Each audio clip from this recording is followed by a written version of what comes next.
Amén.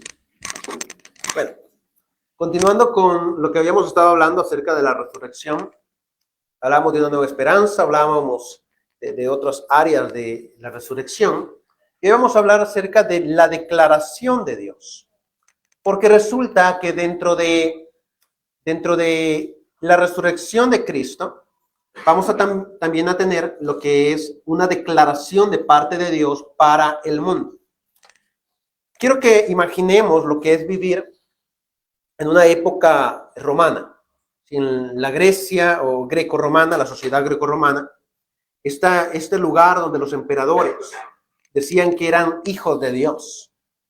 Entonces, yo sé que nosotros vivimos en una sociedad donde ningún gobernante dice esto, al menos no en nuestro hemisferio, no a este lado.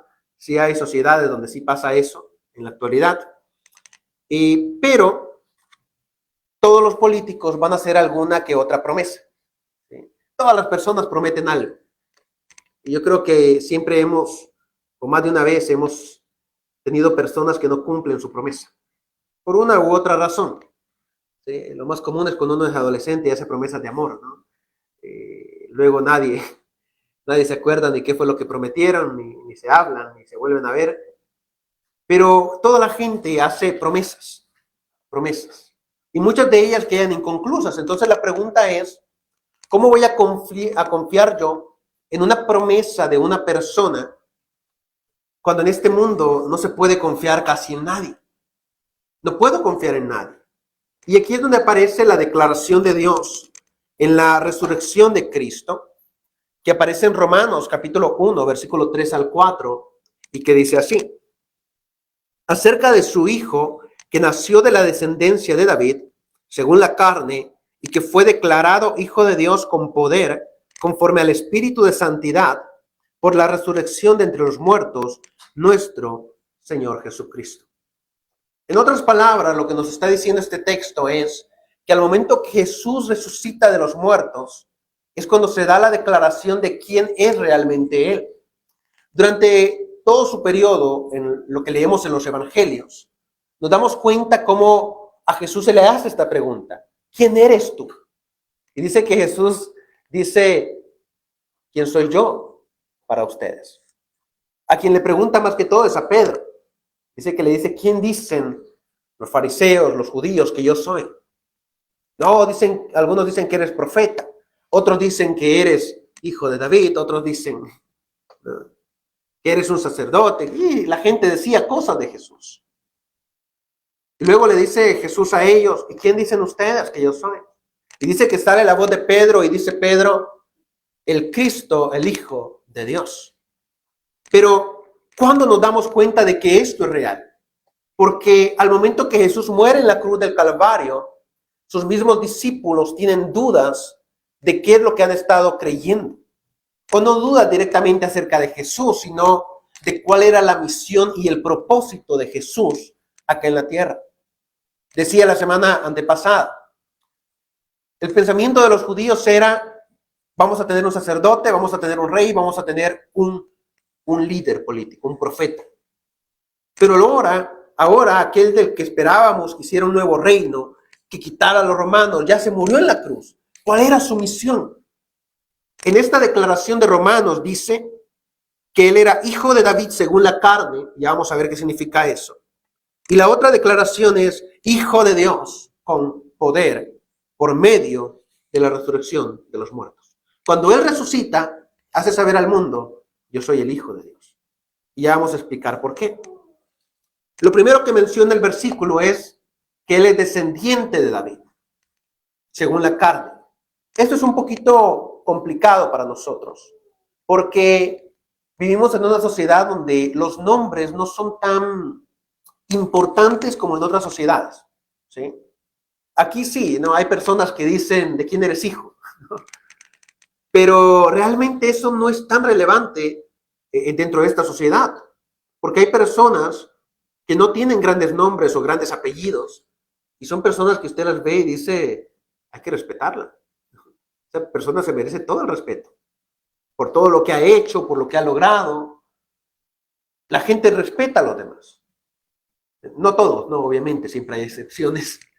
Y hay personas que sí van a tomar mucho prestigio en cuanto al nombre, al apellido.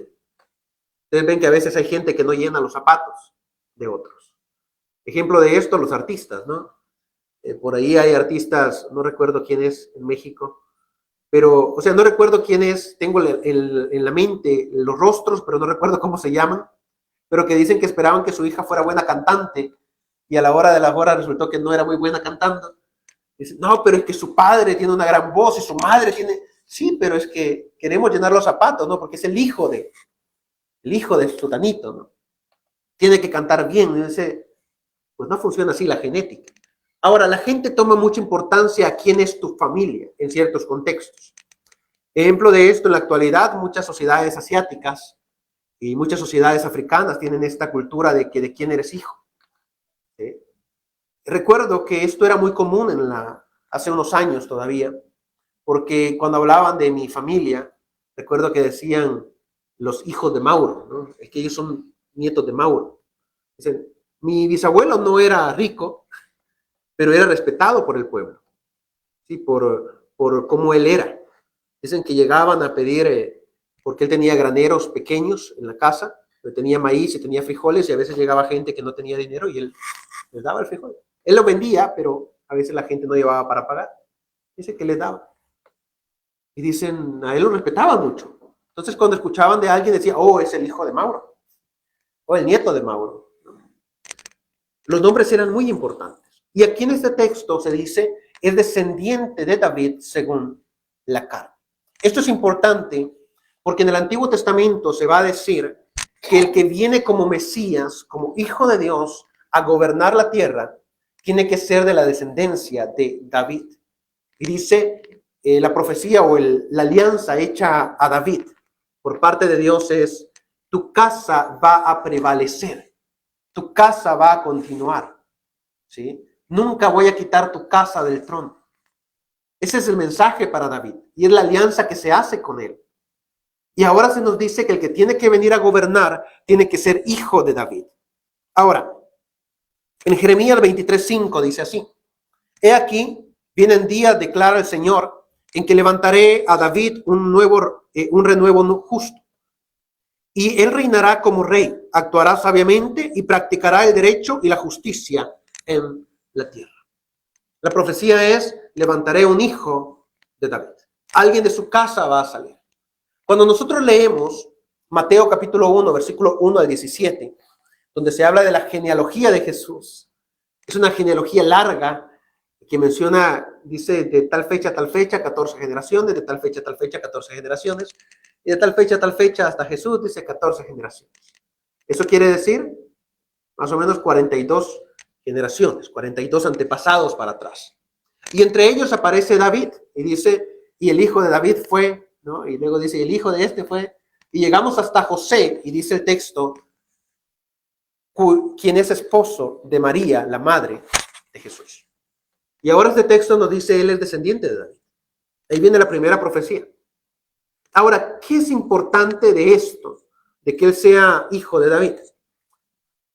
Y según la carne, ¿no? ¿Qué tiene eso que ver conmigo? Es muy sencillo. Lo que me está diciendo el pasaje es, Jesús fue humano como yo. Jesús interactuó en esta tierra como yo. Vivió en esta tierra como yo. Dice las Escrituras que cuando vinieron a buscarlo, él dijo, el Hijo del Hombre no tiene ni dónde recostar la cabeza. Y dice que en ese momento muchos empezaron poco a poco a irse porque dijeron, este no va a ser rey. Si no tiene ni dónde recostar la cabeza, me tengo que ir. No puedo seguir a este. Ahora, otro texto nos dice, él llevó en sí mismo todos mis pecados en su cuerpo. Esa es la importancia de que tenga carne, de que sea hijo de David según la carne. Me está hablando de la humanidad de Jesús. Jesús fue hombre aquí en la tierra, habitó entre nosotros. Dice la palabra de Dios, y él, dice en Romanos, él fue tentado en todos, pero sin pecado. ¿Cómo puede ser tentado el Hijo de Dios? Bueno, porque él habitó entre nosotros. Dice Juan capítulo 1, versículo 1 en adelante, porque el verbo se hizo carne y habitó entre nosotros. Ahora, ¿cuál era el problema en esa época de en el que se escribe Romanos, lo que leíamos, capítulo 1, versículo 3 al 4. El problema era que habían personas que decían que Jesús no era humano. No, es que Jesús nunca vino a la tierra. O sea, Jesús era una especie de fantasma, decían ellos, que era un espíritu que caminaba entre nosotros y por eso es fácil ser espiritual, porque Él era espíritu. Y decían estos que creían eso, Él no comía, solamente simulaba que comía. Y dice, no, ahora viene en la carta de Romanos y Pablo dice, porque Él era de carne, Él estuvo entre nosotros. Ahora, esto tiene relevancia para mi vida espiritual, porque cuando yo entiendo que Jesús fue humano, que Él vivió en esta tierra como hombre y que Él fue tentado en todo, pero no pecó, siendo hombre, yo puedo sentir las palabras de Pablo cuando él dice, sed imitadores de mí como yo de Cristo. Imitar a Cristo es más fácil para mí, porque ahora yo sé que Él también tenía una parte humana, una parte hecha de carne y hueso. ¿Sí? Ahora yo puedo habitar en esta tierra para tratar de imitar a Jesús. De cierta forma, las tentaciones se van a volver más prácticas para mí, más fáciles de vencer. ¿Por qué? Porque Jesús fue tentado en todo. Y no puedo decir, no, es que Él porque era hijo de Dios. No, dice el texto, Él también era de carne. También tenía lo mismo que tú. También fue tentado en todo. También sufrió muchas cosas en esta tierra. No tenía de dónde recostar la cabeza. Esas palabras creo que las entendemos muy bien. Recuerdo en una ocasión, no es parecido a lo de Jesús, obviamente, pero fuimos a acampar con mis tíos. Se les ocurrió que sería bonito ir a una cascada. Invitaron a toda la familia y toda la familia se juntó y fuimos allá y mis tíos dijeron, es que ya vamos a llevar de carne asada, tráiganse a los niños, tráiganse a toda la familia, vamos a acampar. Nos juntamos como 40 de arriba. Lo gracioso fue que por alguna razón se nos habían olvidado las almohadas. Sí. Entonces teníamos las casitas de acampar bien bonitas, pero lo que teníamos de almohada eran raíces de los árboles. Porque usted ponía la casa de acampar y de repente usted se acostaba y sentía una incomodidad en la espalda, como que algo no estaba muy bien. Ponía la cabeza y se sentía duro aquello. Habían muchas raíces. Cuando Jesús dice, el Hijo del Hombre no tiene dónde recostar su cabeza, está diciendo, no tengo ni dónde caerme muerto. Es decir, cuando yo muera, dice Jesús, no voy a tener ni dónde reposar.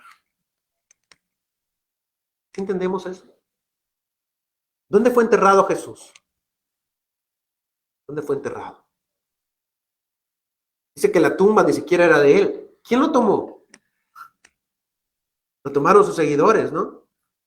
Nicodemo era uno de los mencionados, José de Arimatea. La tumba era de José de Arimatea, pero vinieron varios de los que lo seguían a tomarlo en escondida, dice, delante de Pilato, y lo llevaron a una tumba que tenían vacía, que no había sido usada, pero que ni siquiera era de Jesús.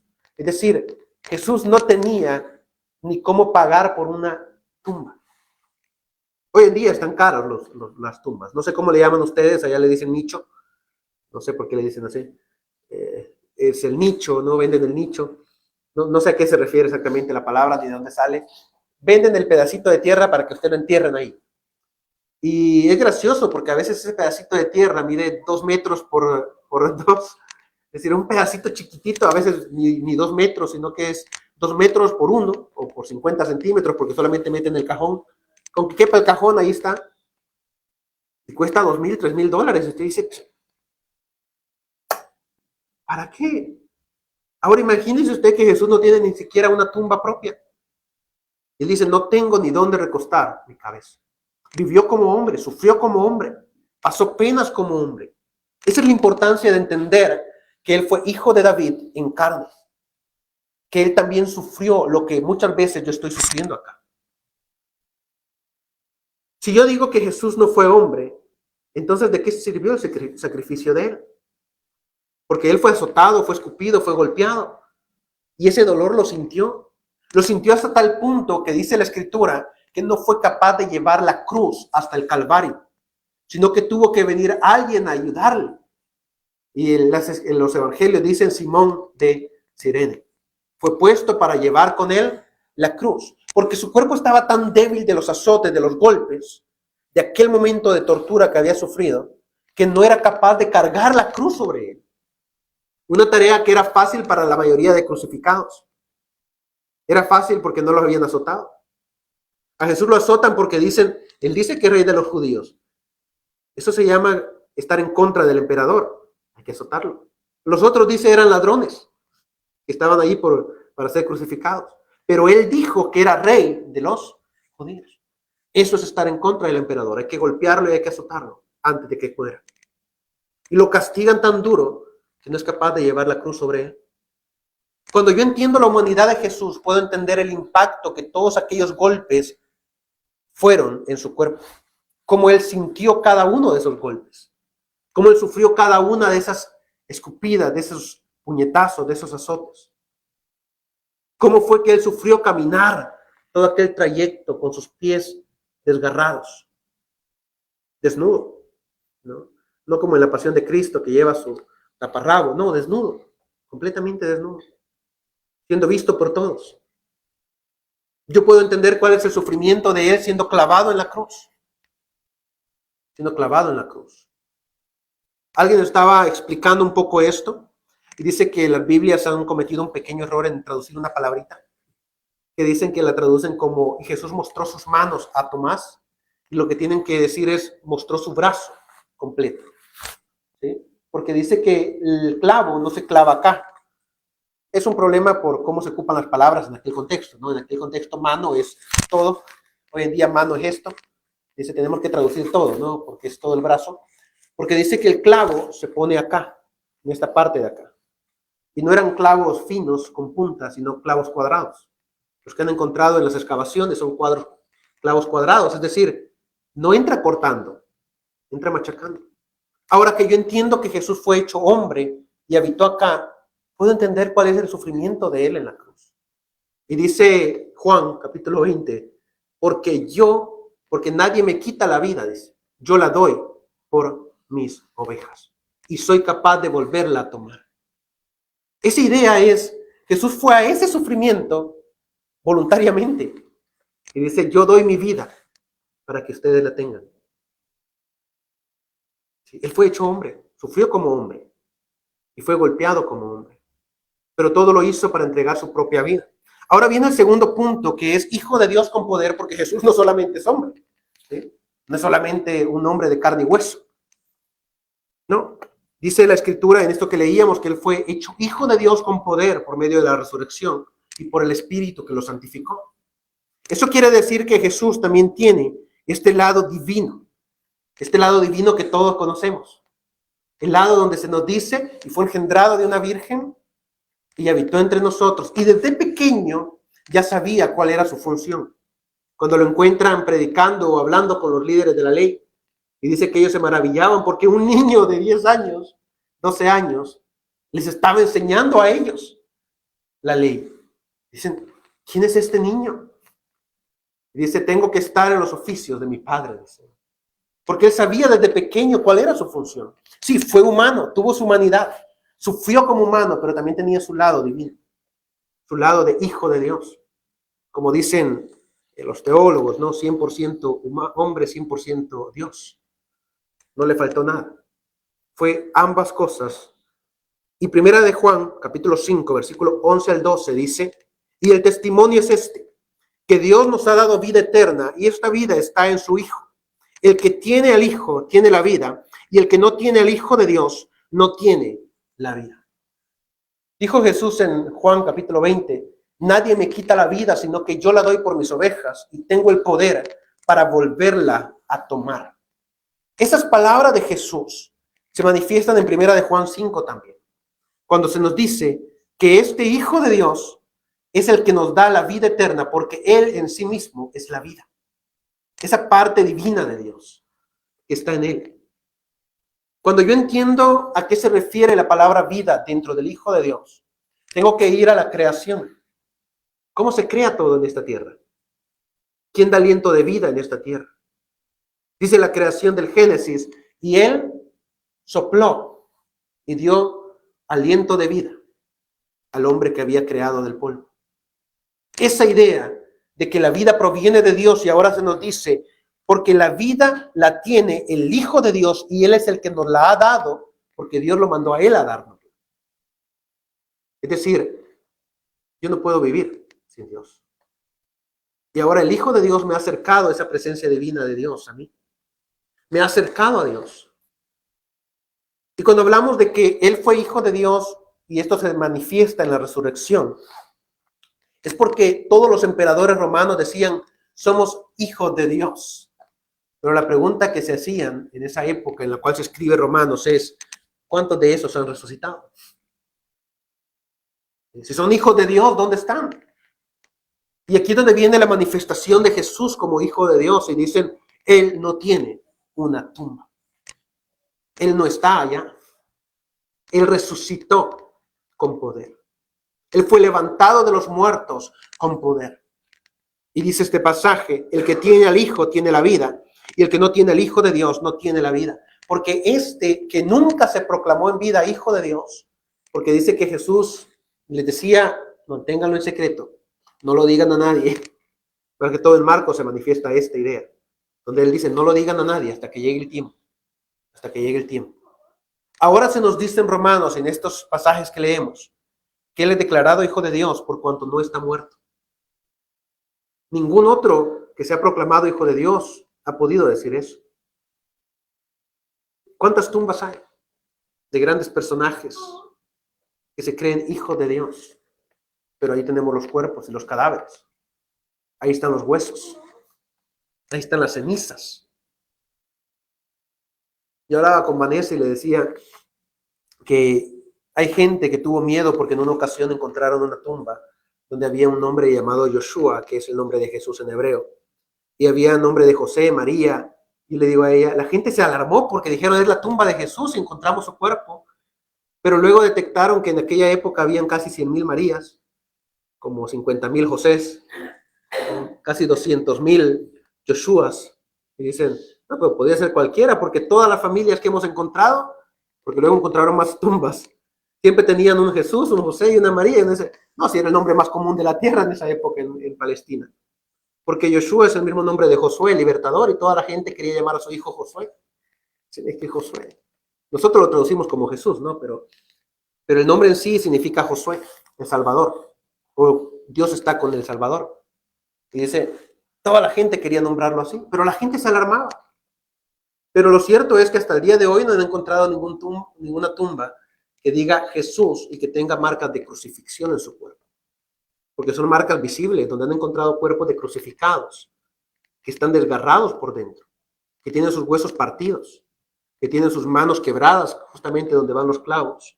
Y hasta el día de hoy no han encontrado ninguna que digan Jesús, aquí está, ¿no? En la tumba de José de Arimatea. No lo han encontrado. Y ahí es donde viene la pregunta para mí. ¿Cuánta gente se ha proclamado hijo de Dios hasta el día de hoy? O ser divinos. Si ustedes van hoy en día, hay uno que otro loco que dice eso. Hay uno que otro que se manifiesta a sí mismo y dice, soy hijo de Dios. Y tengo el poder de hacer esto. Pongo un ejemplo, no sé si es muy controversial, pero el ejemplo más reciente o más vívido es el de todo el país de Corea del Norte, ¿no? Hasta el día de hoy el gran líder sigue diciendo que es divino. Hay cosas hasta ridículas a veces acerca de eso, porque él dice que fue el creador de la hamburguesa y de todo eso, y uno dice, ¿y eso qué tiene que ver? Porque él dice, yo creé esto, yo creé aquello, yo hice esto. Según su biografía, él ha escrito casi 1,000 libros, es respetado a nivel mundial, y hay un poema que dice que su padre, que fue el primer supremo líder de Corea, su abuelo, perdón, cuando él lloró, se crearon los arcoíris, dice. Dice, qué cosa más rara, ¿no? Porque toda la gente tiene que pasar delante de la estatua y hacer reverencia al supremo líder, porque el supremo líder es divino. Y uno se da cuenta cómo la gente se va creyendo estas cosas.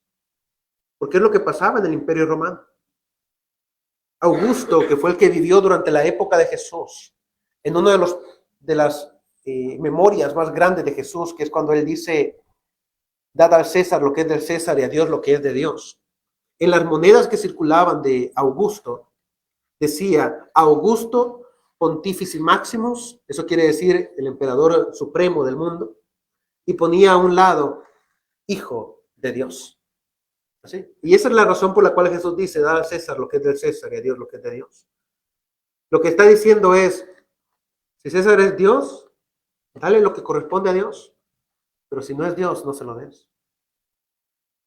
Y eso es lo que yo debería entender. Él fue hecho divino. Él es divino porque es hijo de Dios, por cuanto no hay un ataúd donde lo pueda encontrar. Él fue proclamado hijo de Dios, dice el texto de Romanos. Y Él me da la vida, dice el texto de Primera de Juan. Él me da vida. No hay otro lugar para encontrarla. ¿Se dan cuenta cómo a veces buscamos las promesas de las personas de esta tierra creyendo que nos van a dar algo? Y al final de cuentas no nos dan nada. Un ejemplo de esto es la política, ¿no? Nos dan un montón de promesas y al final de cuentas no nos dan nada. En mi ciudad todavía estamos esperando, esto fue en 2021, estamos esperando que reconstruyan el mercado central que se incendió. Se incendió en 2021 y dijeron, este año lo terminamos. Ya pasaron 4 años, estamos en 2025 y el mercado no da muestras de que hayan hecho nada. Ni siquiera han ido a hacer el chequeo de los arquitectos y los ingenieros para ver cómo construyen. Que dice, los políticos prometen. Ahora, en esta época la gente estaba esperando que el emperador les diera paz, que el emperador les diera riqueza. Y el mensaje de Jesús, de los apóstoles en estas cartas es, solamente hay un Hijo de Dios y Él nos va a dar algo que ni siquiera es de esta tierra. Y lo dice Primera de Juan. Él es vida y Él nos da vida eterna. Esta es la promesa de Jesús. No cosas terrenales, no cosas materiales, sino vida eterna. Luego tenemos el último punto, donde dice por la resurrección de los muertos. Por la resurrección de los muertos. Y Romanos 8:11 dice, pero si el espíritu de aquel que resucitó a Jesús de entre los muertos habita en vosotros, el mismo que resucitó a Cristo Jesús de entre los muertos, también dará vida a vuestros cuerpos mortales por medio de su espíritu que habita en vosotros. Jesús es la vida, dice. Ahora, si el espíritu de aquel que lo resucitó a Él, este es Dios, el espíritu de Dios, habita también en vosotros, Él también los va a resucitar a ustedes. Esa es la promesa que yo tengo. Jesús fue proclamado Hijo de Dios y ahora esta promesa es para mí. Vida eterna y resurrección de muertos. Cosas absurdas para la época de los romanos. Cosas absurdas para nuestra época. La gente no espera ver a alguien resucitar, pero esta es la promesa que yo tengo. Que cuando venga el fin del mundo, voy a resucitar juntamente con Jesús. Voy a estar allá con Él. Dice, y vendrá en las nubes y todo ojo lo verá, y los muertos en Cristo resucitarán primero y subirán con Jesús en las nubes. Eso quiere decir que cuando este mundo se acabe, yo tengo la promesa de resucitar juntamente con Él, siempre y cuando yo tenga el Espíritu de Dios dentro de mí. Dijo Jesús, porque vosotros sois cuerpo y morada de Dios. Vosotros sois templo y morada de Dios. Eso quiere decir, el Espíritu de Dios debe habitar en ti, porque tú eres su templo. ¿Cuánta gente hay que no tiene ese templo? Hace más o menos 2 años, 3 años, yo escribía un artículo que se llamaba la resurrección mesiánica, le puse, de El Salvador. Y yo creo que bien fácil le hubiera puesto la resurrección mesiánica de toda Latinoamérica y de todo el mundo. Porque cada vez que surge un nuevo político, esta era una crítica que hice para la universidad, donde me pidieron que hiciera un escrito. Y yo ponía ahí, cada vez que un político nuevo surge y se vuelve famoso, toda la gente lo aclama como que fuera el Mesías que lo viene a salvar. Este va a solucionar todos los problemas del mundo. Este va a solucionar todos mis problemas y ya no vamos a sufrir, ya no vamos a tener hambre, va a aumentar el sueldo, no va a aumentar. Y yo decía, la gente sigue buscando Mesías, sigue buscando personas en las cuales confiar y las exalta como que fueran dioses. Y las alaban como que fueran dioses. Y dan toda su vida por estas personas. Y no estoy criticando, no, si alguien es político, pues qué bueno, ¿no? Me gusta. Yo siempre lo he dicho, yo voto por quien yo quiera en secreto, ¿no? Como debería de ser. Pero a lo que voy es, no se trata de adorar a estas personas como dioses. Y no solamente políticos, ¿no? Yo lo escribí así porque era lo que tocaba, pero realmente la gente busca en pastores, en predicadores, en el vecino, en el alcalde del pueblo, en el más conocido de la colonia, en el más rico de la ciudad. Buscan como un Mesías. Este me tiene que salvar, me tiene que solucionar el problema. ¿Sí? Cuando realmente estamos divinizando a estas personas y el texto nos está diciendo, el espíritu que tiene que habitar en ti es el espíritu que habitaba en Cristo Jesús cuando Él fue resucitado, que era el espíritu de Dios, el espíritu que santifica. Ese es el espíritu que debe habitar. Ahora, ¿qué es lo que yo busco? Aquí como ser humano, siendo consciente, ¿qué es lo que yo busco? Busco personas. Busco personas que me solucionen la vida. ¿Sí? Hay personas que ni siquiera ponen su mente en un Mesías físico, sino en una cosa que es casi como un Mesías salvador. ¿Qué decimos? Y esto yo lo he dicho muchas veces, ¿no? Si me sacara la lotería, se me solucionarían todos los problemas. Pero a veces también reflexiono. Ayer mirábamos una serie con mi esposa, un capítulo, y fue bien gracioso porque es de abogados, y la muchacha se mete en todo el papel para tratar de solucionar el problema, porque era de una división de la lotería, que habían hecho un trato solamente de palabra, y tenían que dividir la lotería en 3. Y cuando dan la lotería a uno, este personaje que se había presentado al inicio como un buen esposo que cargaba a su esposa porque se le había quebrado el tacón, la llevaba en su espalda, la subió hasta el piso número 17, donde estaba la oficina del abogado. Bien lindo él, la cuidaba, la hablaba bien amable. Apenas le dieron la lotería, llega y hace alboroto en el restaurante, le bota todas las cosas, le dice que está harta de ella y de sus hijos y que mejor se va a divorciar. Y dice la esposa, no sabía que alguien podía cambiar tan rápido por el dinero. Porque dice, ayer que le dieron la lotería, me dijo que me iba a dar todo. Y hoy pasó un día y me ha golpeado y ha tirado todo y dijo que se iba a divorciar. Y a veces yo digo, ¿qué pasaría si me gano la lotería? ¿No? Y este es un pensamiento que mucha gente tiene. ¿Por qué? Porque ponemos nuestro objetivo de salvación en cosas físicas y materiales. Y posiblemente, yo a veces lo digo, por algo nunca me he ganado la lotería, ¿no? O sea, uno es que no lo juego, ¿no? Pero yo digo, si la lotería me toca, pues debería tocarme sin jugarla, ¿no? Pero por algo Dios no me la ha dado. ¿Quién sabe qué tipo de cambio tendríamos? Ahora, ¿cuál es el mensaje entonces de todo esto? La declaración de Dios es, Él es mi Hijo amado, en quien tengo complacencia, a Él oíd. Eso quiere decir, no puedo buscar la salvación de mi vida en otras cosas que no sean Dios. Y termino con esto. Tengo que buscar en aquel que dice estas palabras mi salvación y no en el ser humano ni en las cosas de esta tierra. En Juan 18, 17 al 18 dice, por eso el Padre me ama, porque yo doy mi vida para tomarla de nuevo. Nadie me la quita, sino que yo la doy de mi propia voluntad. Tengo autoridad para darla y tengo autoridad para quitarla de nuevo.